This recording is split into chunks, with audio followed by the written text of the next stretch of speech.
जैन देशवासियों, देशवासियों, कल चर्चा की थी शांति और शक्ति के ऊपर।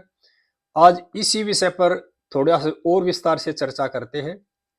भाई, जहां पर शक्ति है ना, वहीं पर शांति है। अगर जहां पर शक्ति नहीं है, वहां शांति नहीं है। शक्तिशाली लोगों ने दुनिया पर राज किया है, और जो शक्ति विहीन है उन्होंने कभी राज नहीं किया, ना कोई इतिहास बनाया है।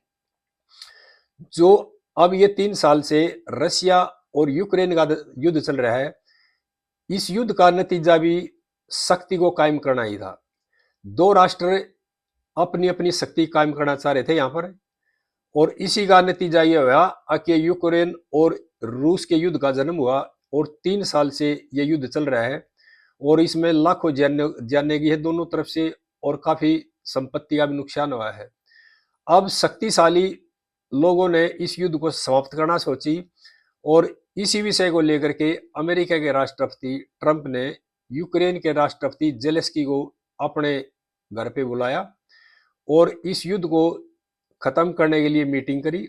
और उस मीटिंग के दौरान दोनों राष्ट्रपतियों की तीखी बहस होगी, और बहस इतनी तीखी हुई कि अमेरिका के राष्ट्रपति ने यूक्रेन के राष्ट्रपति को अपने वहां से ऑफिस से भगा दिया, और उनको खाने का प्रोग्राम था, उनको खाना भी नहीं खिलाया, और बेइज्जती करके वहां से भगा दिया।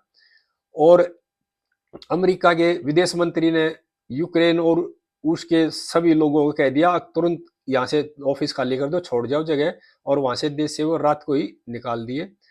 उसके बाद यूक्रेन के राष्ट्रपति और उनकी जो टीम थी वो इंग्लैंड पहुंची, और यूक्रेन के राष्ट्रपति इंग्लैंड के प्रधानमंत्री से मिले, इंग्लैंड के किंग से मिले, और इंग्लैंड के प्रधानमंत्री ने यूरोपीय देशों की इतवार को एक मीटिंग बुलाई, और मीटिंग हुई इस मुद्दे को लेकर के, जिसमें कनाडा और ऑस्ट्रेलिया ने भी जेलेंस्की का साथ देने की घोषणा करी थी, और यूरोपियन देश के सदस्यों ने एक प्रस्ताव पास करके अमेरिका के राष्ट्रपति को भेजा, और उनको युद्ध खत्म करने के लिए जो प्रस्ताव भेजा था, तो उसमें जब इन्होंने मीटिंग की थी उसी दिन ट्रंप ने घोषणा कर दी कि भाई हम यूक्रेन को आज के बाद कोई सैनिक सहायता नहीं देंगे।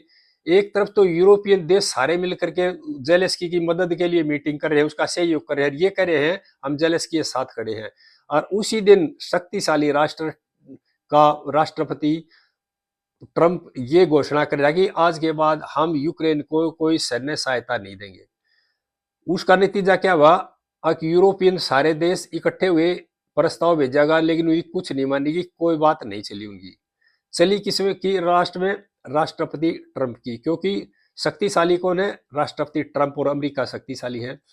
और बेइज्जती के बावजूद भी जेलेंस्की जो यूक्रेन के राष्ट्रपति हैं, उन्होंने मंगलवार को यानी 4 मार्च 2025 को चिट्ठी लिखी ट्रंप को, अपना क्षमा मांगी, उन्होंने गलती मानी। अभी ऐसी बहस मैंने नहीं करनी चाहिए थी। और ट्रंप ने भी उसकी थोड़ी बुरी बुरी प्रशंसा की, और उससे पहले जेलेंस्की ये कह रहा था मैं कोई शर्त नहीं मानूंगा और मुझे सुरक्षा की गारंटी दी जाए। अमेरिका ने उनको ना तो सुरक्षा की गारंटी दी, और उनको वहां से बेइज्जती करके भगाया, और अपनी शर्तों में समझौते के लिए तैयार करे उसको। तो उसका नतीजा ये हुआ अग भाई, जो लोग शक्तिशाली है ना दुनिया में, उन्हीं की चलती है। एक तरफ यूरोप के देश हैं, उसमें कनाडा भी शामिल है, ऑस्ट्रेलिया भी शामिल है, यूक्रेन भी शामिल है, और एक तरफ एक राष्ट्र है अमेरिका। और लेकिन चलती किसकी है? अमेरिका की। क्यों चलती है? कि शक्तिशाली राष्ट्र कौन है? अमेरिका है। तो इसलिए मेरा आपसे कहना है कि दुनिया में जब भी चली है ना, वो शक्तिशाली लोगों की चली है, और शक्ति शक्ति का आदर करती है। रसिया भी शक्तिशाली राष्ट्र है, अमेरिका भी शक्तिशाली राष्ट्र है। इस युद्ध को खत्म करने के लिए रसिया भी चाह रहा था और अमेरिका भी चाह रहा था। जब ये दोनों चाह रहे थे तो युद्ध खत्म हो गया, और जब दोनों नहीं चाह रहे थे तो ये युद्ध चलता रहा। तो इसलिए मेरी आप सभी से प्रार्थना है कि शक्ति शक्ति का आदर करती है, इसलिए शक्तिशाली बनिए और मेहनत करिए। ठीक है भाई, और आगे फिर बताएंगे। सभी देशवासियों को नमस्कार भाई।